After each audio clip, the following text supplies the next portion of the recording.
Ngày 5 tháng 3, tại cuộc họp kinh tế xã hội thường kỳ, Chủ tịch Ủy ban Nhân dân thành phố Hồ Chí Minh Nguyễn Thành Phong đề cập tới vấn đề nhân sự tại Ủy ban Nhân dân thành phố.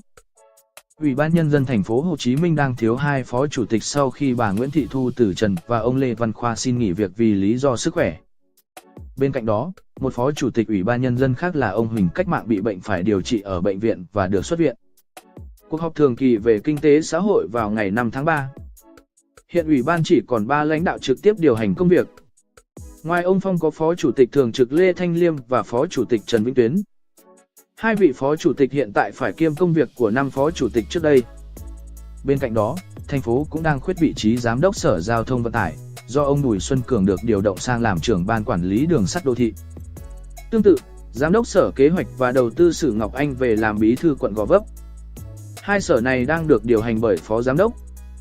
Ngoài ra, nhiều doanh nghiệp nhà nước trực thuộc Ủy ban Nhân dân thành phố cũng thiếu vị trí Tổng Giám đốc, do nghỉ hưu, nghỉ vì lý do cá nhân, nhưng chưa có người thay thế. Việc này gặp khó khăn về các vấn đề pháp lý, nhất là đối với các tổng công ty. Mới đây, lực lượng công binh Bộ Chỉ huy Quân sự tỉnh Nghệ An và Ban Chỉ huy Quân sự huyện Kỳ Sơn, Nghệ An, đã xử lý quả bom sót lại từ thời chiến tranh được phát hiện trong vườn nhà một hộ dân. Quả bom nặng 1,3 tấn được phát hiện khi đang làm nhà. Ảnh Trí Cường, NLD. Theo thông tin ban đầu, trong lúc gia đình ông Nguyễn Văn Phanh, ở Bản Bà, xã Hữu Kiệm, huyện Kỳ Sơn, tiến hành đào đất để làm nhà thì tá hỏa phát hiện một quả bom khủng dài 25m, đường kính 0,6m, nặng khoảng 1,3 tấn. Nhận được tin báo, Ban Chỉ huy Quân sự xã Hữu Kiệm phối hợp với Bản Bà huy động lực lượng tại chỗ làm hàng rào xung quanh với bán kính 5m và cắm biển cấm người qua lại tại khu vực nguy hiểm này. Đồng thời, báo Ban Chỉ huy Quân sự huyện Kỳ Sơn, Nghệ An, xử lý. Sáng 5/3, ông Trần Quang Vũ, Chủ tịch Ủy ban Nhân dân huyện Bố Trạch, Quảng Bình, xác nhận xe công mang BKC 73B0955 đi dự tiệc cưới con trai ông Đinh Công Hải, chủ nhiệm Ủy ban Kiểm tra UBC tỉnh ủy Quảng Bình thuộc quyền sở hữu của đơn vị này. Xe biển xanh đi dự tiệc đậu ở sân của Trung tâm Bảo trợ xã hội tỉnh Quảng Bình là của công ty trách nhiệm hữu hạn MTV Lệ Ninh Quảng Bình. Ảnh NLD. Theo ông Vũ, thời điểm trên, xe công chở ông Nguyễn Hữu Hồng, Phó Chủ tịch Ủy ban Nhân dân huyện, cùng một số cán bộ văn phòng vào họp và làm việc với Sở Nội vụ Quảng Bình. Sau khi hoàn thành công việc thì luôn tiện ghé ngang tiệc cưới gửi thiệp chúc mừng. Sau sự việc thì phía huyện đã có kiểm điểm nhắc nhở một số cán bộ rút kinh nghiệm.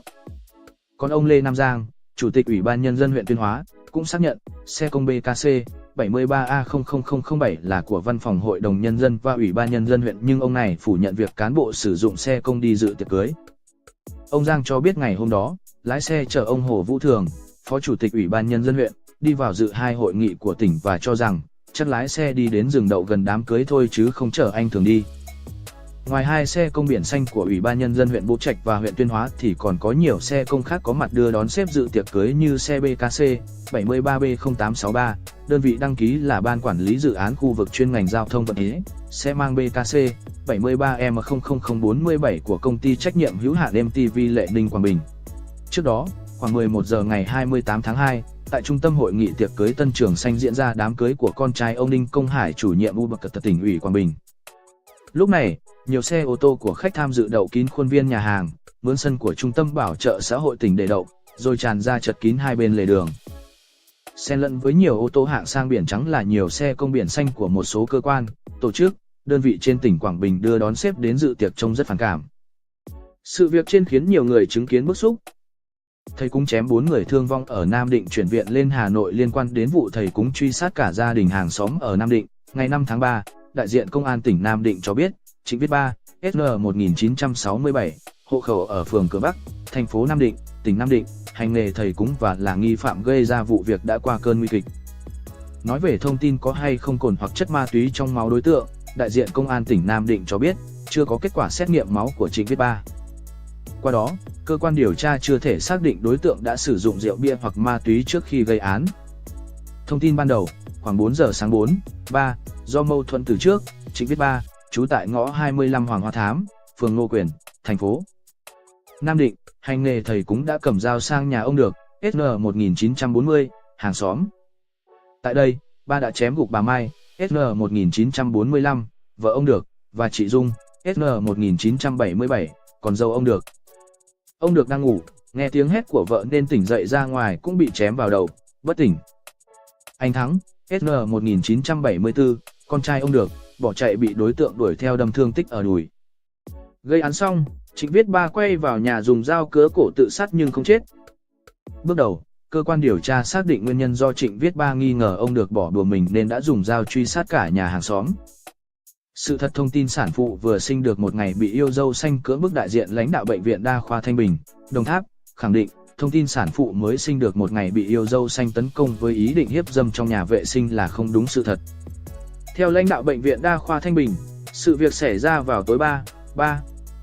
Một sản phụ đi vệ sinh thì bị thanh niên nhìn nhầm tưởng vợ của anh ta nên định hành hung. Mọi người phát hiện nên báo công an. Hiện công an đã làm việc với thanh niên này. Vị lãnh đạo này cũng đưa ra nhận định ban đầu người thanh niên định hành hung sản phụ có thần kinh không bình thường. Trước đó, ngày 4 tháng 3, trên mạng xã hội xuất hiện thông tin, sản phụ tại Bệnh viện Đa khoa TB Đồng Tháp vừa sinh con được một ngày, trong lúc đi vệ sinh bị yêu dâu xanh tấn công với ý định hiếp dâm nhưng chị này đã chống cự quyết liệt. Do không thực hiện được hành vi, đối tượng